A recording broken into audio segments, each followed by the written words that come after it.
हसन मुर्तज़ा साहब, आपसे आगाज करते हैं। ये जो आप इल्जामात लगा रहे हैं कि ये PMLN के ऊपर प्री पोल रिगिंग के और ख़ास तौर पे ये बसें आने की, पहले तो मैं ये बता दीजिए कि ये क्या इंतखाबी अमल तक ये हम इस तरह के इल्जामात देखेंगे? क्योंकि GB के इलेक्शन से पहले भी ऐसा हुआ, लेकिन बाद में उसके नताइज भी हमने देखे और फिर हुकूमत की क़याम जो हुआ वो भी हमने देखा। इसी तरह 2024 के इलेक्शन में भी ऐसा हुआ और उसके बाद हमने देखा कि जिस तरीके से आईनी तौर पर ओहदे पीपल्स पार्टी को मिले और बाकी जो हुकूमत इस वक्त PMLN चला रही है, ये उसी तरह की कोई एडजस्टमेंट हो जाएगी? ये एक सियासी बयानबाजी है सोफार। बहुत शुक्रिया आपने मुझे टाइम दिया। मेरी गुजारिश है आपसे कि कोई आपस में ज़ाती दुश्मनियां नहीं है, ये सियासत है, ये इख्तलाफ राय है, ये इलेक्शंस में ये चीज़ें होती हैं। अगर इसको दुश्मनी बना ली जाए और कहा जाए कि अब तो हम मिलके बैठ नहीं सकते, तो फिर निज़ाम तो नहीं चल सकता।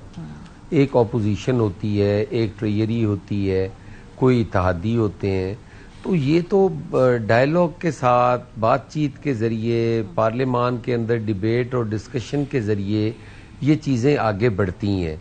अब अगर हम इन्हीं चीज़ों को बुनियाद बना के और बिल्कुल अपने अपने घर बैठ जाएं, तो फिर गवर्नमेंट कैसे चलेगी? देखिए, ये उन्होंने इल्ज़ाम लगाया, राना सनाउल्लाह साहब ने इल्ज़ाम लगाया, हमारी तरफ से उसका जवाब आया। उसके बाद किसी भी उनके सियासी लीडर ने या सेकंड टीयर ने या थर्ड टीयर ने, किसी ने भी उसको एंडोर्स नहीं किया। इवन के राना सनाउल्लाह साहब भी उस पे उनका अभी आपने इंट्रो में जो सुनाया, तो उस पे दोबारा जोर नहीं दिया। अच्छा, तो अब ये चीज थी, टाइम था, मेरा ख्याल है वो गुजर गया है। हुकूमत है, उसको पूरा हक हासिल है, इल्जाम लगाने की तो जरूरत ही नहीं है। वो हमारे खिलाफ इंक्वायरी करवा सकते हैं, वो हमारे खिलाफ कार्रवाई कर सकते हैं, वो गिरफ्तारियां कर सकते हैं, वो हर हक महफूज रखते हैं। अब वो सिर्फ इल्जाम, इंतखाबी नारे की वजह से ये चीजें इस्तेमाल कर रहे हो, तो वो उनकी अपनी मर्जी है। ठीक है, वगरना ये उनकी फेवर में किसी सूरत भी नहीं बात जाती कि वो हुकूमत में होते हुए इल्जाम लगाएं, कार्रवाई ना करें। ये मैं तो उस पर इतना है कि रिस्पॉन्ड करूंगा। लेकिन जो आपने कहा ना कि जो इल्जाम है ये सियासी बातें हैं, बाद में मिल बैठ के निजाम भी चलाना है, बिल्कुल दुरुस्त बात है, सियासी बातें हैं। लेकिन जो स्पेसिफिक इल्जाम उन्होंने लगाया है कि 2500 से 3000 रुपए वो दुबई पहुंचाया है पीपल्स पार्टी की क़यादत ने, ये बड़े ये क्राइम की बात कर रहे हैं, ये कोई सियासी डिफरेंस की बात नहीं कर रहे हैं। ये एक चार्जशीट है पूरे। मैंने आपसे सियासी कतन नहीं कहा, मैंने कतन उसको ये नहीं कहा कि ये महज कोई मजाक है। मैंने तो आपसे गुजारिश की है कि उन्होंने इस पे कोई ऐसा दोबारा जोर नहीं दिया, उन्होंने इल्जाम नहीं लगाने, उन्होंने कार्रवाई करनी है। वो हुकूमत है, मैं तो आपके जरिए उनको बताना चाह रहा हूं कि वो हुकूमत है, उन्होंने इल्जाम नहीं लगाना, उन्होंने उस पे कार्रवाई करनी है। आम का पैसा है, अगर पीपल्स पार्टी के पास नहीं होता तो फिर उन्हें पता है कहाँ गया है, वहां से वो वापस लाएं या खुद भरें या जो करें। पीपल्स पार्टी के पास है तो पीपल्स पार्टी से निकलवाएं।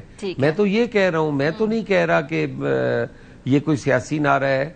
ये इल्जाम तराशियों की जो सियासत है, ये नारेबाजी की जो सियासत है, वो 80s की दिहाई में थी, 90s की दिहाई में थी, जब COD हुआ, जिसपे ये माफिया और माजरतें की गई कि हमने माजी में जो किया है वो ज्यादती थी, नहीं होना चाहिए था, आइंदा ये चीजें नहीं होगी। तो अगर अब वो चाहते हैं, वो यकीनन कार्रवाई करें, वो पूरा हक रखते हैं, हुकूमत है। अब शिकायत किसको लगा रहे हैं? कश्मीर वालों ने बेचारों ने कार्रवाई करनी है, कार्रवाई तो हुकूमत पाकिस्तान ने करनी है, वो करे, क्यों नहीं कर रहे? लेकिन हसन मुर्तज़ा साहब, सवाल ये है कि आपको क्या अपने वोटर के ऊपर इस वक्त एतमाद नहीं है? 10 बसें आने की वजह से क्या पीपल्स पार्टी का वोटर माइल हो जाएगा PMLN की जानिब कि उन्होंने बसें उनको दे दी हैं तो हम उनको वोट डालेंगे? और ये तो वो कह रहे 1.5 साल से हो रहा है, ये सिस्टमैटिकली सबको मिलना ही था। आपको इतराज क्या है? लोगों को बसें मिल रही हैं, आपका वोटर आपको ही वोट डालेगा? नहीं, हमें मारिया कोई एतराज नहीं है, ना बस पे एतराज है। टाइमिंग की बात है, एक आइन कानून की बात है, कानूनन वहां पे नहीं दी जा सकती। और 2.5 साल, वो तो 1.5 साल कह रहे हैं ना, साल का कह रहा हूं कि अगर कोई ड्राइवर भी भर्ती किया हो ना कश्मीर से इन्होंने, तो फिर भी है कि ये कंटिन्यूटी है, ये तो डेवलपमेंट पहले हो रही थी, ये दी जा रही थी। जैसे दूसरी स्टेट टू स्टेट जो चीजें आती हैं वो इस तरह नहीं आती कि एक स्टेट उठे और अपनी मर्जी से सीएम डायरेक्टिव के जरिए कोई चीजें उधर दे दे। उसकी भी पार्लियामेंट से मंजूरी लेनी पड़ती है कि हम ये चीज दूसरी स्टेट को दे रहे हैं, ये ग्रांट्स हम दे रहे हैं। वो डिस्क्रिशनरी पावर्स इतनी नहीं है सीएम के पास कि वो वहां से उठाए 10 बसें और वहां जाके वो चला दें। इस तरह नहीं है। हमारा उनसे हमारा क्या गिला होना है कि वो 10 बसें दे रहे हैं। हम तो गिला इलेक्शन कमीशन से कर रहे हैं कि जो आंखें बंद करके बैठा हुआ है इलेक्शन कमीशन, वो अपनी ड्यूटी निभाए। उसका काम बनता है कि ये जो चीजें हो रही हैं, ये जो इंतखाबात के दौरान जो वादे वईद हो रहे हैं, जो एयरपोर्ट बनाने की बातें हो रही हैं, जो सारा कुछ हो रहा है, या डेवलपमेंट की स्कीमें अनाउंस की जा रही हैं, जिससे ये तासुर पैदा हो रहा है कि एक पॉलिटिकल पार्टी जो है वो हुकूमत में है और वहाँ पे वही हुकूमत बनेगी जो वफाक में होगी। वो तासुर नहीं होना चाहिए, वो तासुर जायल होना चाहिए। इलेक्शन कमीशन से हमारी ये चीजें हैं। पीएमएलएन से तो हम ये मुतालबा नहीं कर सकते ना कि वो वहाँ पे ना जाएं और वो वहाँ पे ना करें। कोई भी हमारे जो रूल्स हैं, जो कोड ऑफ कंडक्ट है, जो इलेक्शन कमीशन का बनाया हुआ है कि कोई भी एग्जेक्टिव सीट पे बैठा हुआ आदमी वो इलेक्शन में मदाखलत नहीं कर सकता। तो अगर वो होती है तो वो वायलेशन है। वो वायलेशन रोकना इलेक्शन कमीशन का काम है।